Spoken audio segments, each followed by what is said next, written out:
My self Sarvesh Vardhan.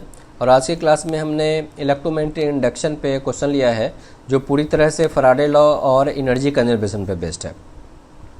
ठीक है, यह question Indian national physics olympiad 2017 में पूछा गया है। ठीक है, जो आपको मेन स्क्रीन पे दिख रहा है।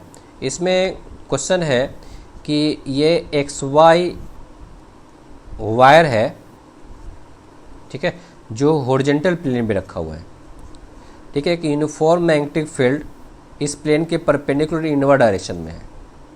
ठीक है, एक रड है जिसका मास m है और लेंथ l है, अलोंग x एक्सिस इनिशियली रखा हुआ है और इसका एक and along y axis move करने के लिए कंस्टेंट है और दूसरा and along x axis move करने के लिए कंस्टेंट है। ठीक है, क्वेश्चन ये राइज किया जा रहा है कि इस रड को कितना एंगुलर वेलोसिटी से रोटेट करके छोड़ दिया जाए ताकि ये रड इस सिचुएशन में आकर के रुक जाए। ठीक है, तो आपको सबसे पहले ये इसमें देखना पड़ेगा कि क्या होता होगा अगर हम इसको एंगुलर वेलोसिटी दे करके छोड़ देते होंगे।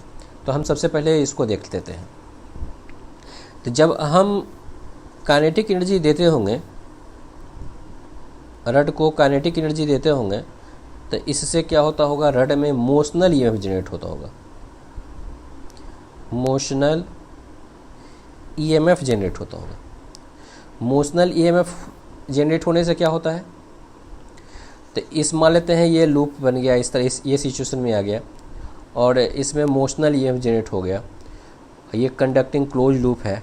ठीक है, तो क्लोज लूप होने की वजह से इसमें करंट डेवलप हो जाएगा, तो इसमें करंट भी डेवलप हो गया। ठीक है, करंट डेवलप करने से क्या हो गया, तो चूँकि लूप में रेसिस्टेंस है, हीट एनर्जी लिबरेट होता होगा। हीट एनर्जी लिबरेट होता होगा। ठीक है, लिबरेट होता होगा। ठीक है, ये इसमें करंट है, करंट कैरिंग वायर है, मैग्नेटिक फील्ड में रखा हुआ है, तो फोर्स लगता होगा I L क्रॉस B। हमारे पास फार्मूला है I L क्रॉस B। ठीक है, तो वो जो रड के परपेंडिकुलर डायरेक्शन में फोर्स लगता होगा। तो ये चूँकि ये मैग्नेटिक फोर्स का ही एक पार्ट है और ये जो मोशनल ईएमएफ होता है ये भी मैग्नेटिक फोर्स का पार्ट है। तो हमको ये पता है कि टोटल मैग्नेटिक फोर्स जो वर्क करता है वो जीरो करता है। इसका मतलब ये मोशनल ईएमएफ और ये जो रड पर जो परपेंडिकुलर डायरेक्शन में फोर्स लग रहा है, सो ये दोनों मिल करके वो जीरो वर्क करता होगा। तो हमको ये पता, यहाँ से पता चल गया कि ये दोनों मिल करके ये और ये दोनों मिल करके जीरो वर्क करता होगा। Work done by magnetic force zero होता होगा। तो ये दोनों मिलके जीरो हो गया, तो बाकी गया कहाँ, तो हमने जो काइनेटिक एनर्जी दिया वो हीट एनर्जी में कन्वर्ट हो गया। और ये रिजल्ट ऐसा नहीं है कि आपको इतना सोचने की ज़रूरत है, आप एनर्जी कंजर्वेशन लिखेंगे तो भी आपको स्पष्ट हो जाएगा। तो हम एक बार एनर्जी कंजर्वेशन लिख देते हैं इक्वेशन।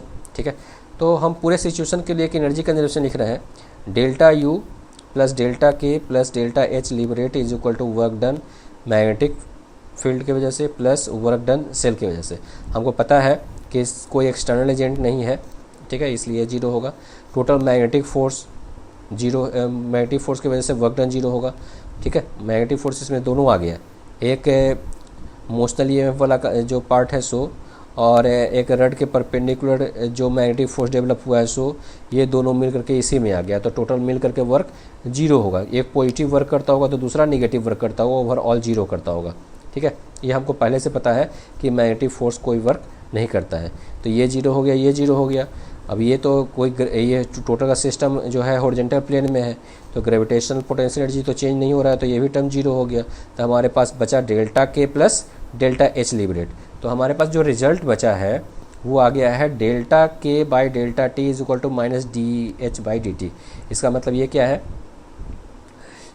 ये है इलेक्ट्रिकल पावर, ये है rate of change of kinetic energy. ये साफ साफ बता रहा है कि पर सेकंड जितनी काइनेटिक एनर्जी का लॉस होता होगा वो सब पर सेकंड एनर्जी में लिबरेट हो जाता होगा।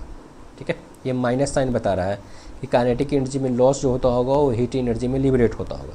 ठीक है, तो यहाँ से हम लोग सबसे पहले क्या करते हैं कि काइनेटिक एनर्जी के लिए एक फार्मूला डेराइव करते हैं और फिर ये DH बाई DT लिखते हैं। फिर फर्दर हम लोग कैलकुलेशन करेंगे।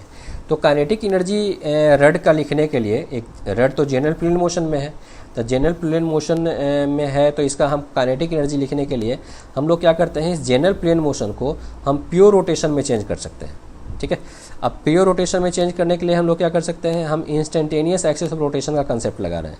तो हमको पता है कि ये रड का एक एंड जो है वो अलोंग वाई एक्सिस मूव कर रहा है, करना चाह रहा है, और ये and along x axis move करना चाह रहा है। ठीक है, तो हमको इंस्टेंटेनियस एक्सिस ऑफ रोटेशन जानना चाहते हैं, तो ये क्या है, इस वेलोसिटी पर, वेलोसिटी वेक्टर पे यहाँ से परपेंडिकुलर डाल दीजिए, और यहाँ पे वेलोसिटी वेक्टर पे परपेंडिकुलर डाल दीजिए, जहाँ कट करता है वो हमारा इंस्टेंटेनियस एक्सिस ऑफ रोटेशन होगा, और हम पूरे इस रड को इस पॉइंट के अबाउट प्योर रोटेशन हम लोग मान सकते हैं। तो काइनेटिक एनर्जी का रड का लिखना होगा, तो हमारे पास जो फार्मूला होगा half I not omega square होगा। तो आई नॉट है moment of inertia about instantaneous axis of rotation, और ओमेगा जिस ओमेगा से ये रड रोटेट कर रहा है। ठीक है, तो हम ये आई नॉट लिखने के लिए पैरेलल एक्सिस थ्योरम लगा करके half I C M plus M D square. अब आप ध्यान से देख लीजिए ये टोटल लेंथ हमको पता है, ये डायगोनल है, इसमें ये डायगोनल है। ठीक है, ये दोनों लेंथ बराबर होता है और इक्वली डिवाइड करता है। तो ये हो गया हमारा टोटल L है, तो ये भी होगा L, ये हो गया L/2, ये हो गया L/2। इसका मतलब सेंटर ऑफ मास से इस O का बीच का डिस्टेंस हमारा L/2 होगा। ठीक है, उसके बाद पैरेलल एक्सिस थ्योरम लगा के आई नोट की वैल्यू निकाल लें। तो आई नोट इज इक्वल टू कितना होगा, आई सी एम का वैल्यू कितना हो गया, तो mL²/12। ठीक है, और डी का वैल्यू कितना हो गया, तो ये डी का वैल्यू L/2 हो गया, तो md² के जगह पर हो गया mL/2 का होल स्क्वायर। तो ये टोटल मोमेंट ऑफ इनर्शिया हो गया हमारा, आई नॉट हो गया, यहाँ से हाफ हो गया, ये ओमेगा स्क्वायर हो गया। तो इस सॉल्व करने के बाद हमको mL²/6 ओमेगा स्क्वायर हो गया। तो काइनेटिक एनर्जी के लिए हमारे पास फार्मूला, ये पूरा टोटल काइनेटिक एनर्जी जो है वो ओमेगा के टर्म में हम लोगों को हमारे पास आ गया फार्मूला में। ठीक है, अब हम dH/dt लिख रहे हैं, तो v²/r का फार्मूला लगाएंगे। तो v के लिए EMF लिखना पड़ेगा, EMF हम पहले फाइंड कर लेते हैं। तो EMF फाइंड करने के लिए फैराडे लॉ लगा लेते हैं। जो रड रोटेट कर रहा है, तो रड रोटेट करने से यहाँ से देखिए एक क्लोज लूप बन रहा है, और क्लोज लूप बनने से यहाँ से क्या होगा, एरिया चेंज होगा, एरिया चेंज होने से ये टाइम के साथ यहाँ चेंज हो रहा है, तो EMF जनरेट हो रहा है। तो हम EMF की वैल्यू हम ये rate of change of flux के टर्म में हम लोग लिख सकते हैं। तो हम उसी फार्मूला फैराडे का यूज कर रहे हैं। फ्लक्स लिखना है तो एरिया इंटू बी, तो एरिया हो गया हाफ इंटू बेस हो गया L cos थीटा, ये परपेंडिकुलर हो गया L sin theta into B. तो ये हमारा हो गया इतना, इंटू बी मैग्नेटिक फील्ड से मल्टीप्लाई कर दिए, तो हमारे पास आ गया, इसको लिख सकते हैं L²/4 sin 2 theta into B. अब इसको हम टाइम के रेस्पेक्ट में डिफ्रेंशिएट कर दें तो EMF मिल जाएगा। तो EMF is equal to d∅/dt।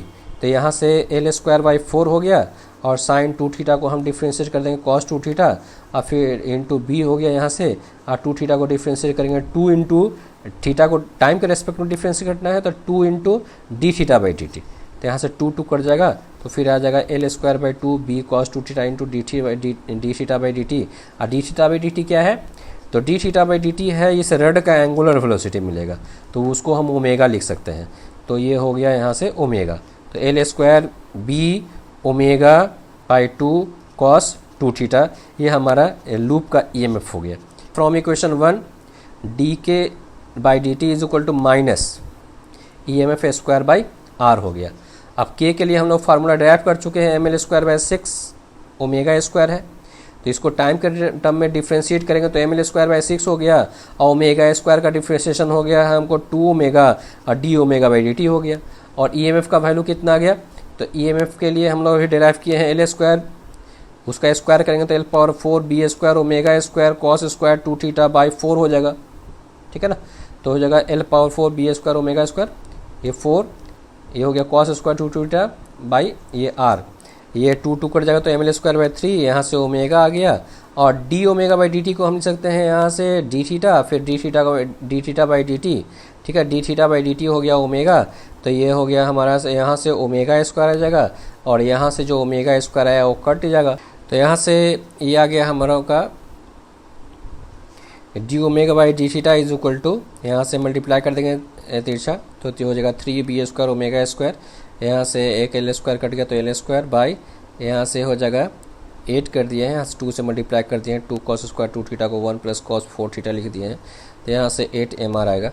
ठीक है, ये हमारे पास डिफरेंशियल इक्वेशन हो गया ये। ठीक है, डी थीटा को यहाँ से मल्टीप्लाई करेंगे। अब आप इनिशियल सिचुएशन देखिए, तो थीटा इज इक्वल टू 0 पे ओमेगा का वैल्यू ओमेगा नॉट है और थीटा इज इक्वल टू π/2 पे ओमेगा का वैल्यू 0 है। ठीक है, तो हमारे पास जो इंटीग्रेशन का जो लिमिट होगा वो आप प्रॉपर लिमिट आप बिठा दीजिए और इंटीग्रेट कर दीजिए। तो यहाँ से क्रॉस मल्टीप्लाई करेंगे तो हमको पता है कि ओमेगा शुरुआत में ओमेगा का वैल्यू ओमेगा नॉट है, तो उस समय थीटा का वैल्यू 0 है और थीटा का वैल्यू π/2 पर ओमेगा का वैल्यू 0 होगा। तो यहाँ इंटीग्रेट करेंगे तो माइनस ओमेगा स्क्वायर, और यहाँ से हो गया इसका इंटीग्रेशन हो गया थीटा, ये हो गया कॉस 4 थीटा का हो जाएगा साइन 4 थीटा बाई 4, और 0 से π/2 हम इंटीग्रेट करके पुट कर देंगे तो ये हमें ओमेगा नॉट का वैल्यू इतना मिल जाएगा। और इतना ही एंगुलर वेलोसिटी से हमको वहाँ थ्रो करना पड़ेगा। ठीक है, तभी वो ए सिचुएशन से सी सिचुएशन पे जा करके वो रुक जाएगा। ठीक है, इस तरह से प्रॉब्लम का हम डिस्कशन करते हैं और ये अच्छे प्रॉब्लम में से एक है। आप ऐसे प्रॉब्लम्स को ध्यान में रखना ज़रूरी है, जी एडवांस में ऐसे क्वेश्चंस पूछे जाते हैं। ठीक है, आपसे एक बात शेयर करना चाहता हूँ कि आप तो हमारे अच्छे व्यूअर हैं ही, हम चाहते हैं कि आप हमारे इस चैनल के मेंबर बने, और मेंबर बनने के लिए आप इस चैनल को सब्सक्राइब कर लीजिए। सब्सक्राइब करने के लिए एक रेड बटन होगा, रेड बटन को आप वहाँ दबा दीजिए और बेल आइकन को आप भी दबा दीजिए। चैनल के नोटिफिकेशंस आप तक आसानी से मिल सकेंगे। ठीक है, थैंक यू।